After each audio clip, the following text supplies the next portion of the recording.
যে পারুক আসুক, আমরা প্রস্তুত। আমরা নারীরা, আমার ভাইয়েরা প্রস্তুত, তারা যেভাবে পারে আসুক। আমরা আসার সময়, আমরা আজকে মরার প্রস্তুতি নিয়ে রাস্তায় নেমেছি। আমরা বাসা থেকে আসার সময় বলে আসছি, আমাদের লাশ যদি রাস্তায় পড়ে থাকে আমাদের লাশ কেউ তুলবে না। আমার ভাইয়েরা যখন বিজয় স্লোগান নিয়ে বের হবে তখন আমাকেও জানি আমাকে বিজয় উপাধি দিয়ে যখন তারা আমাকে দাফন করে, আমরা সবসময় প্রস্তুত। তারা যেভাবে পারুক আমাদের উপর প্রতিরোধ।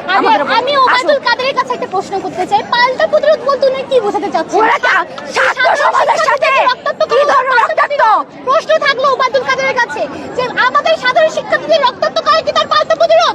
উনি আমাদের সংস্কারের দাবিতে মানছে না কেন? আমাদের ভাই চট্টগ্রাম ওদিকে কাছাইতে মারা গেছে, আজকে চানখারপুরে গুলিও চলছে, ওদিকে রোকেয়া ভার্সিটিতে আমার ভাইয়ের ক্যাপশন দেখে তার চোখ দিয়ে পানি পড়তেছে। ভাই আমরা কিভাবে চুপ থাকবো?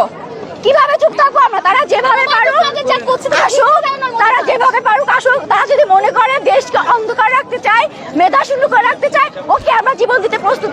আমাদের কোনো জীবনে ভয় নাই।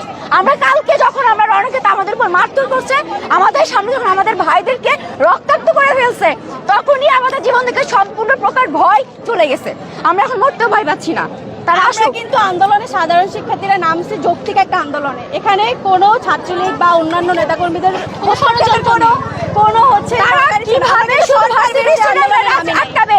শুধুমাত্র ভার্সিটি স্টুডেন্ট না, আজকে স্কুল থেকে শুরু করে কলেজ স্টুডেন্ট পর্যন্ত আজকে আমাদের সম্মেলন হয়েছে। এই আন্দোলন হতে পারে না। সাধারণ শিক্ষার্থীরা নিহত হচ্ছে, সরকার চুপ কেন? সরকার কেন কিছু বলছে না? কেন চুপ? ষড়যন্ত্রের নাম সাজায় কথা বলছে। তাদের পরামর্শ মতো পুলিশ একটা কথাও কালকে বলেনি।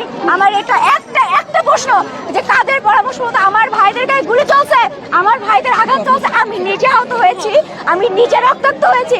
কিভাবে তারা এখন পর্যন্ত সরকার প্রশাসন, তারা পুলিশকে একটাবার অনুমতি দিচ্ছে না? তারা কিভাবে আমাদের উপরে ওঠাপতন? আমাদের ছাত্র যারা সাধারণ স্টুডেন্ট আছে তাদেরকে গ্রেপ্তার করছে, তাদের গ্রেপ্তার কেন করছে? আমার প্রশ্ন এটা।